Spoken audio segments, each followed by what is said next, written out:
Sa pahayag ni Police Brigadier General Nicolas Torre III sa panayam ng Daisy BB, sinabi niya nakakasuhan na nila si Wilfredo Gonzales, ang lalaking nanakit at nagkasapa ng baril sa isang cyclista, kung saan nag-viral ang video nito sa social media kamakailan lamang. Alarm ang skandal umano ang kasong ihahain nila laban kay Gonzales bagamat hindi pa rin lumilitaw ang cyclista, hanggang sa ngayon upang magsampa ng sariling kaso laban kay Gonzales. Nanawagan din si General Torre sa mga posibleng nakasaksi sa naturang pangyayari, upang mas madagdagan pa ang mga ebidensya sa kaso na kanilang ihahain, bukod pa sa video ng naturang pangyayari. Narito ang bahagi ng nasabing panayam nila Joy Reyes Zobel at Rowena Salvacion kay Police Brigadier General Nicolas Torre III, sa programang Saksi sa BB ng GMA Network. They are filing a case of alarm and scandal against the person at ang complainant natin ay mga pulis, apat na pulis sa station, including the station commander, at ang ebidensya natin ay ang video. Ang video. Okay. So magsasampa sila. Tutuluyan sila siya ng kaso. Opo. Kasi may nakita tayong ebidensya ngayon eh. Kasi we have to understand na ang insidente ito ay August 8 nangyari. Opo. Okay? Until August 27 ngayon, yung Sunday. Opo. August 27? August 27, di ba? Yes, sir. Until August 27, ay wala tayong narinig na kahit na anong alingas-ngas mula sa cyclist, na hanggang ngayon nga wala tayong naririnig mula sa cyclist eh, or kay Gonzales man.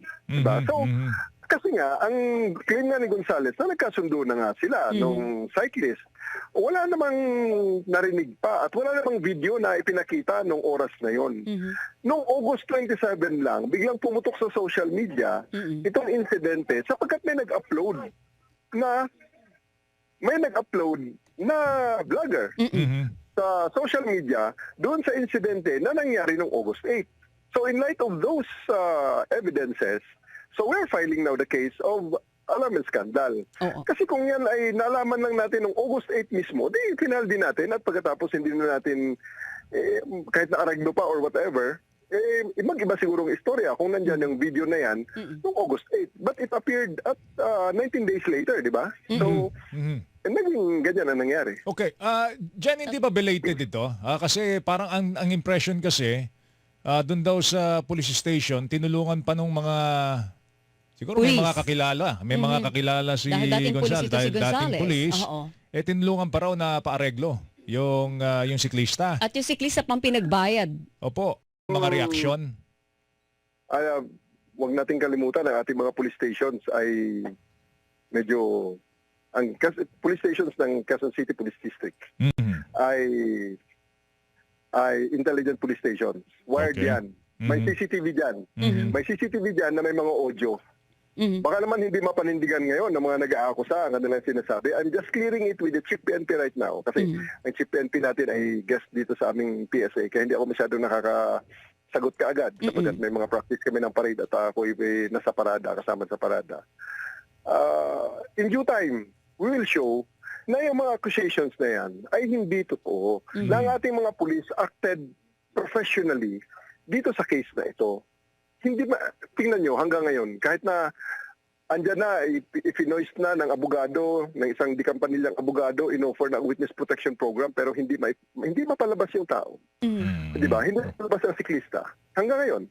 And I'm appealing to the cyclist, please come out and tell your side of the story. Kasi ako, nung Sunday, narinig ko ang side ni Gonzales. Hindi ko naman yun pwedeng i-take na hook, line, and sinker yun, sapagkat side niya yun eh. Lahat naman ng tao pag sa mga argumento, palaging Dalawa yan, dalawa. Talagang tama yan. Diba? Tama siya. So, hindi ko pwede sabihin na tama si Gonzales sa ngayon kasi wala nga sinasabi ang cyclist. Okay. Pero, General, do sa hanggang ngayon, hindi lumalabas.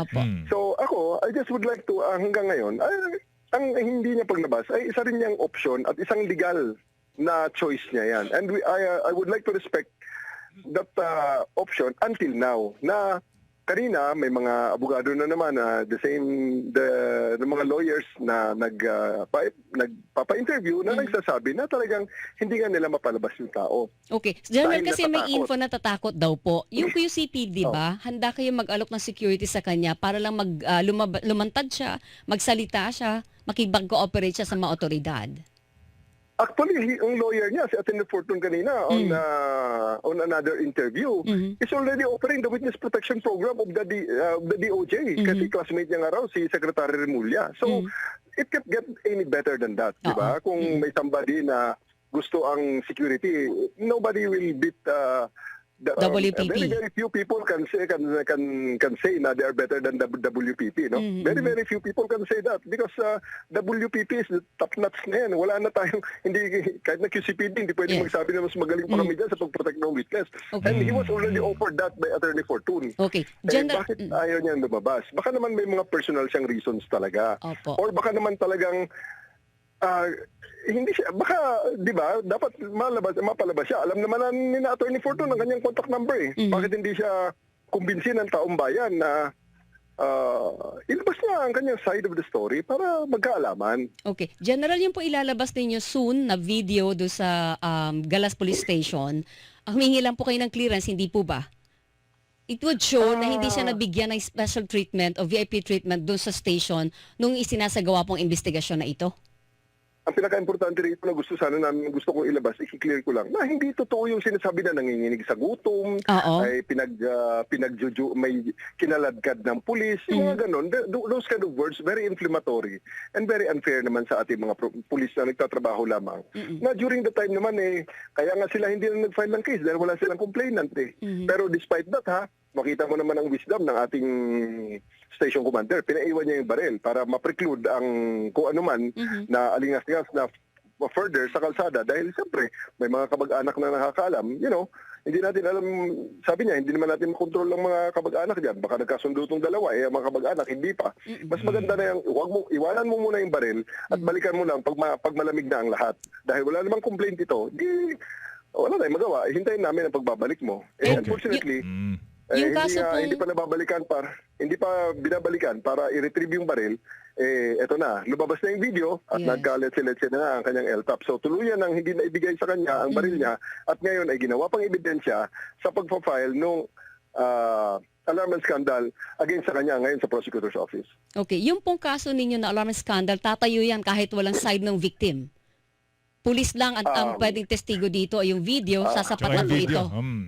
We will be asking the help of experts, of lawyers regarding this matter. Kasi ang sabi nga ng mga lawyers diyan is tatayo yan at kami naniniwala naman na tatayo yan pag there will be enough, we can establish enough evidence. Although the best evidence yan na nandun talaga sa lugar and ang na-establish natin na taong sa lugar talaga yung siklista, we are reviewing the CCTVs para ma-establish din yung kung sino pang ibang tao na pwede namin gawing witness. Kailangan nyo rin pong kunin yung side ng vlogger na kumuha ng video kasi siya yung magpapatunay na hindi spliced yung lumalabas ngayon at legit yung video niya. Oo nga yun nga ang isa nating panawagan din sana na yung vlogger na nag-upload. Kasi kung mapansin natin, that is a cellphone video. Mukhang hindi dashcam, di ba? Opo. Malayo pa, hindi pa naggasgasan yung dalawang kotse. Ang kotse at saka yung siklista, hindi pa naggasgasan. Nagbi-video na siya, malayo pa siya, di ba? At may mga komentaryo na siya.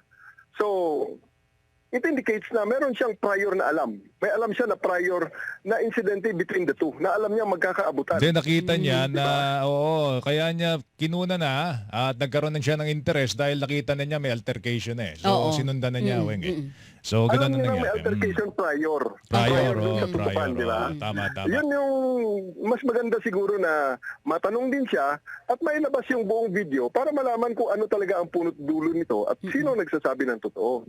At kung ano ang mga naging precursor na mga insidente nito. So ngayon, at saka yung iba rin sana na mga motorista na dumaan sa kalsada na yun, nung araw na yun at oras kung na yun. nakita Baka may ninyo, mga dashcam din. Nakita ninyo, baka may baka dashcam pwede din. kayong tumulong sa investigasyon dahil tutuluyan na po ng PNP.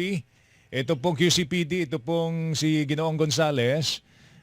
Ngayong araw na ito, nandun na daw andun na yung ating mga pulis. Sasampan na reklamo at ang sandata na testigo gamit nila yung video na ini-upload nung Sunday lamang. Opo. At saka Okay, yung baril na pinaiwan sa kanya nung araw na yon. Alright. So, alarm and scandal, ang complainant natin ng mga pulis at sana yung mga kababayan natin na gusto ng hustisya at humingi ng hustisya para dito sa siklista ay makipagtulungan at magbigay din ng kanilang statement kung nandun sila sa area na yon at makapagbigay ng statement para mapalakas ang ating kasong alarm and scandal laban kay Mr. Gonzales. Alright.